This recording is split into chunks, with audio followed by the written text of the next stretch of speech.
September 12, 1943, 3:47 hours, Pacific Ocean, 280 miles east of Truk Atoll. Lieutenant Commander Robert Callahan watched through binoculars as the Japanese transport Buyo Maru broke in half and began sinking into the Pacific. 2 torpedoes from USS Wahoo had struck amidships, textbook attack, lethal efficiency, inevitable sinking. It was Wahoo's 7th war patrol. Under Commander Dudley Mush, Morton's aggressive command, the submarine had become legendary, 19 confirmed kills. The Buyo Maru sinking should have been routine. Strike, confirm kill, clear the area before Japanese escorts arrived. But as dawn broke, Callahan saw something complicating the routine: survivors. Hundreds of Japanese sailors and soldiers in the water, clinging to debris, drowning in oil-slicked sea. Submarine doctrine was clear. Don't surface to rescue enemy survivors. Too dangerous. Submarines were vulnerable on the surface. Rescuing enemies wasn't the mission. The mission was sinking ships and surviving to continue the war. But Callahan watched Japanese sailors drowning in water Wahoo's torpedoes had put them in. "Skipper," he told Morton, "there are survivors, at least 200. Morton surveyed the scene through his binoculars. Japanese sailors dotted the ocean, some swimming, others too weak to move, many clearly dying. The scene was tragic. Enemy sailors facing maritime death. Morton had been merchant marine before the war. He understood the seafaring code, transcending national enmity. Sailors rescued shipwrecked sailors, enemy or not, because the sea killed indiscriminately. "We'll rescue who we can," Morton decided. "Maybe 20 to 30. Whoever's closest, and in worst condition. 20 minutes maximum. Then we dive regardless." It was compromise, acknowledging humanitarian obligation without abandoning tactical prudence. Wahoo would help some survivors because sailors didn't leave shipwrecked men to drown, but the submarine wouldn't risk itself conducting extended operations in enemy waters. Pacific submarine warfare, 1941 to 1945, was one of WWI's most successful and brutal campaigns. U.S. submarines comprised less than 2% of Navy personnel, but sank 55% of Japanese merchant shipping and 30% of Japanese warships. By 1945, Japan's economy was collapsing, partly due to submarine warfare. The submarines paid heavily, 52 lost, 1 in 5 boats never returned. Submariners had the highest casualty rate of any U.S. branch, 3,505, killed, 22%. Submarine duty was extraordinarily dangerous. The warfare was brutal by design. Unrestricted warfare doctrine: attack anything flying Japanese flag, no warnings, no provisions for survivors. Submarines struck without warning. Torpedoed at night, hunted with ruthless efficiency. In this context of mutual brutality, American submarines rescuing Japanese survivors were extraordinary exceptions, requiring balancing maritime tradition against tactical risk. Most didn't rescue survivors, too dangerous, not the mission. But some commanders, remembering peacetime codes, made exceptions when possible. Commander Morton's aggressive tactics made Wahoo successful, but also reflected his merchant marine background. That civilian experience gave him perspective pure naval officers lacked. He understood merchant sailors' lives and retained traditions about maritime humanity. The peacetime code: sailors rescued shipwrecked sailors, regardless of nationality. Maritime law demanded mercy toward the shipwrecked, because the sea was common enemy more dangerous than any human adversary. But WWI complicated these traditions. Rescuing enemies created tactical risk. Most submarine commanders didn't rescue survivors except in extraordinary circumstances. Morton sometimes chose differently. He couldn't rescue everyone. Submarines lacked capacity. But when tactical situation allowed and survivors faced immediate drowning, Morton authorized limited rescues, saving small numbers despite orders discouraging it. Wahoo surfaced completely. Chief Petty Officer James Henderson organized deck crew. He'd been merchant marine, knew rescue procedures. He positioned crew with lines and flotation devices. The challenge was getting survivors close enough safely. Henderson directed crew to throw lines towards strongest survivors, pulling them to deck for recovery. Japanese reactions varied. Some understood immediately. American submarine offering rescue, and swam desperately. Others were confused or suspicious. Some were too exhausted to understand, accepting rescue passively. Callahan watched from the bridge, dividing attention between rescue and horizon, where Japanese aircraft might appear. Morton had authorized 20 minutes maximum. After that, Wahoo would dive regardless of how many remained. Within 20 minutes, Wahoo recovered 31 Japanese survivors, 26 sailors, 5 soldiers. All suffered exposure, several had injuries, 2 were critical from near drowning, but all were alive. "Time's up," Callahan told Morton. "We need to dive."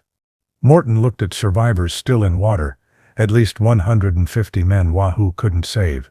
The sight was haunting. "Sound the dive alarm," Morton ordered. "Get everyone below. Tell the prisoners they're safe. They're POWs, but we won't hurt them." Wahoo dove, leaving behind survivors who would likely drown over following hours. Morton and Callahan had saved 31, but couldn't save everyone. The 31 survivors faced immediate challenges. Enemies 30 minutes ago, now prisoners in cramped submarine with 80 American crew. They didn't speak English, creating communication barriers. They were traumatized, uncertain about treatment, physically exhausted. But Wahoo's crew treated them professionally. Medical personnel examined injuries, provided treatment, ensured survivors had water and food. Crew found space for rest, provided blankets.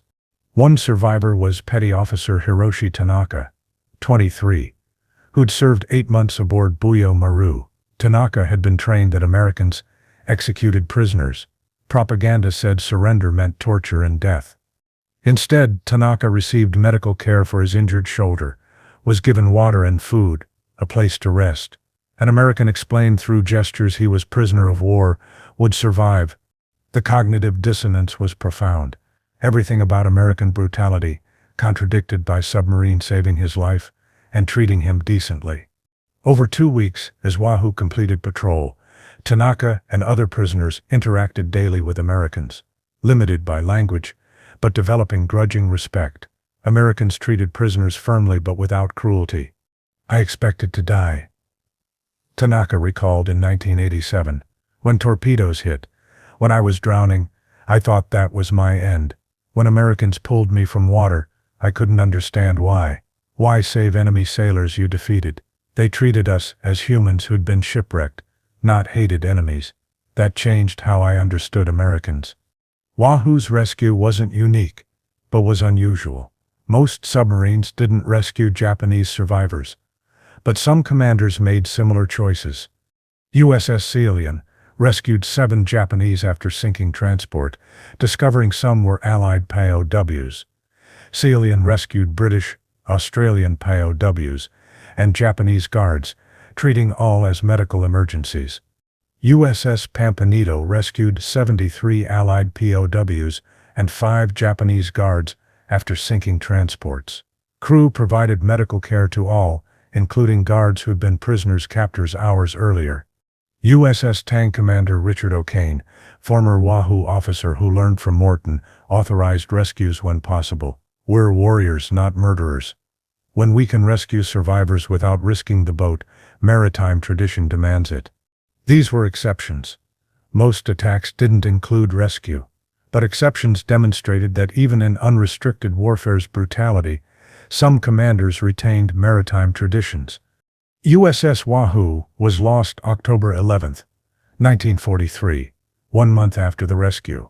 The submarine was conducting 7th patrol in Sea of Japan when detected and sunk by Japanese forces. All 80 crew killed, including Morton and Callahan. For 31 Japanese survivors, Wahoo had rescued. News came months later through POW channels. Their reactions were complex. Enemies of Wahoo, but the submarine had saved their lives. "When I learned Wahoo was lost with all hands, I felt genuine sorrow," Tanaka said. "Commander Morton sank my ship and killed my shipmates, but he saved my life when he could have left me to drown." The crew treated me with respect. I owed them my life. Learning they died made me realize good men die on both sides, and sometimes the enemy who saves you deserves respect. Japan surrendered August 1945. Tanaka returned to Japan, became merchant marine officer, his pre-war path finally continuing after 5 years. In 1978, a Hawaii reunion brought together submarine veterans and former Japanese officers. Tanaka attended hoping to meet Wahoo survivors. Learning the submarine was lost with all hands, he instead met veterans who'd known Morton.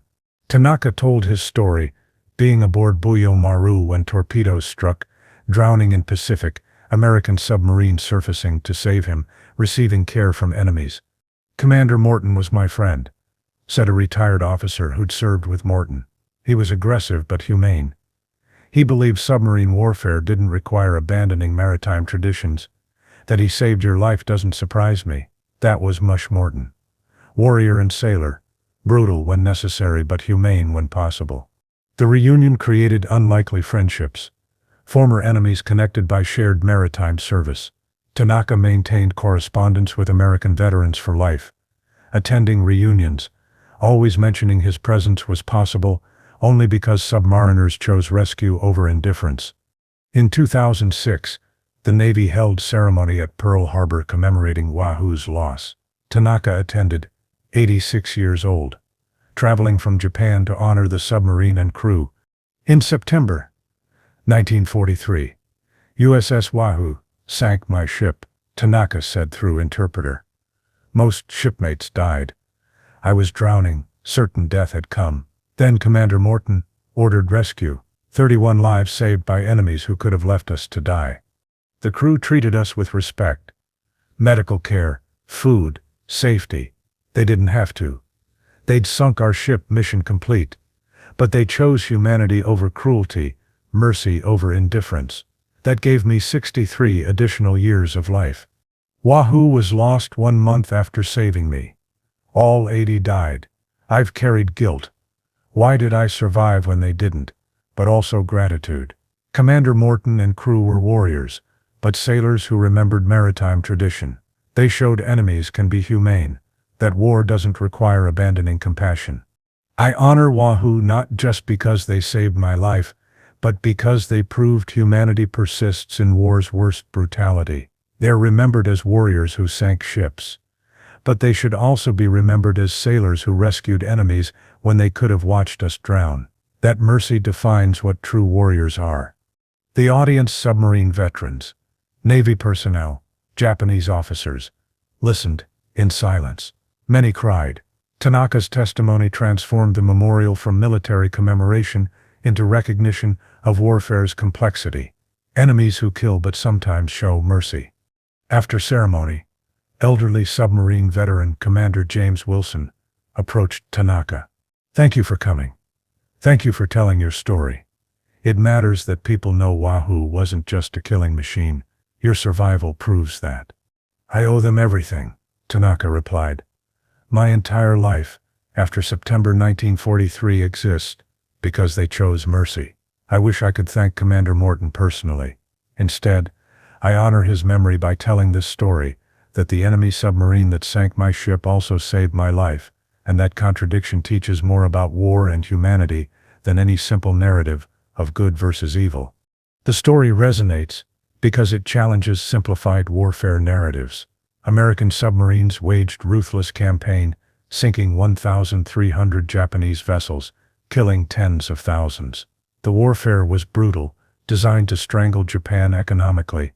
But within brutality, commanders like Morton occasionally chose mercy. They couldn't rescue everyone. Tactical considerations prevented comprehensive operations. Most times, submarines left survivors to fate. But occasionally, when situation allowed, some remembered maritime traditions and saved enemy lives. The rescues didn't change war's outcome. The 31 survivors didn't prevent Japan's defeat. Morton's humanitarian instinct didn't make submarine warfare less deadly.